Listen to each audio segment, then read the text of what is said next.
یاد رکھنا، عورت اگر نیکوکار سمجھدار ہو تو اس کی ہر ادا مرد کے لیے تعویذ ہوتی ہے۔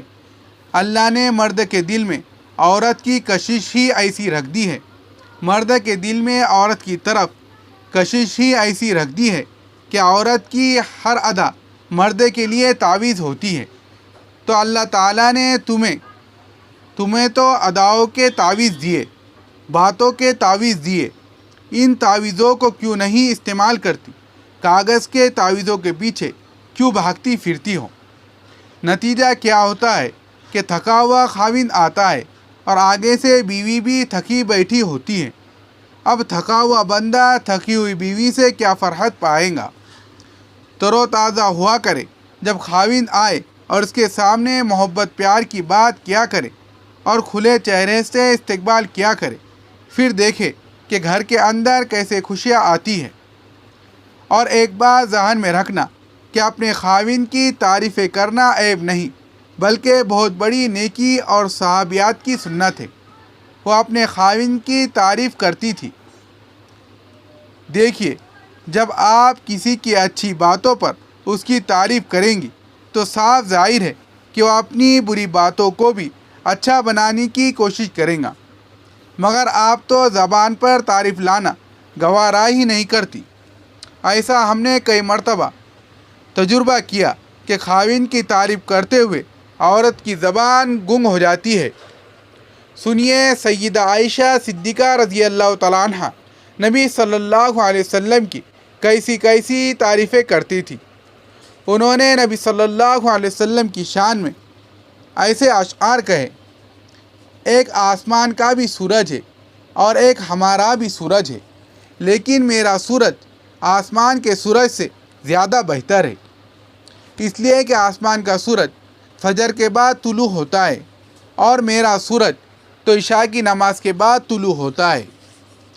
اب بتائیے، جو بیوی پیار کے ان الفاظ سے خاوند کی تعریف کریں گی تو خاوند کی مت ماری گئی کہ وہ بیوی کو پیار نہیں دے گا۔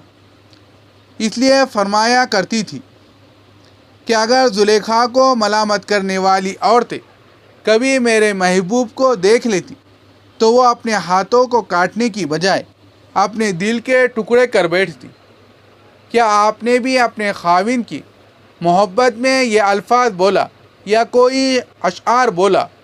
آخر اللہ نے آپ کو زبان جو دی اپنی حمد کے لیے دی ہے، اپنے محبوب کے درد کے لیے دی ہے، اور اس لیے دی کہ آپ اپنے محسن اپنے خاوند کی تعریفیں کریں، اس کا شکر ادا کریں۔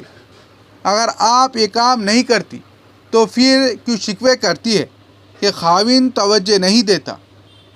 باہر اگر کوئی غیر محرم عورت دو بول دیں گی تو آپ کی زندگی پر وہ ڈاکہ ڈال دیں گی۔ اپنے خاوندوں کو گناہوں سے بچائیے، گھروں میں پیار دیجیے۔ ایسا نہ ہو کہ پیار کی تلاش میں وہ گلیاں بازاروں کے چکر کاٹتے پھرے۔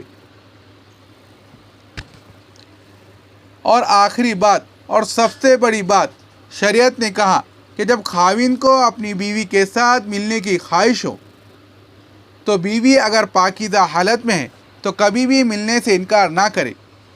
حدیث پاک میں ہے کہ اگر یہ اونٹ پر بھی سوار ہے تو نیچے اترے اور خاوند کی خواہش کو پورا کرے۔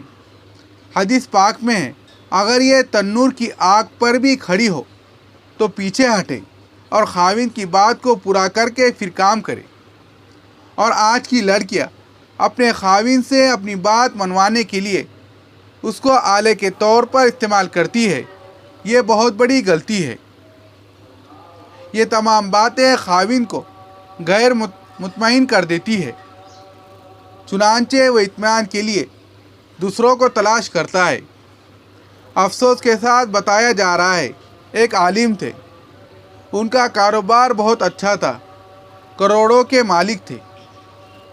وہ میرے سامنے آ کر آنسو سے رو پڑے: حضرت، میں شریعت کا پابند رہنا چاہتا ہوں، کروڑ پتی انسان ہوں، لیکن میری بیوی ذرا سی بات پر مجھ سے روکھ پھیر کر سو جاتی ہے۔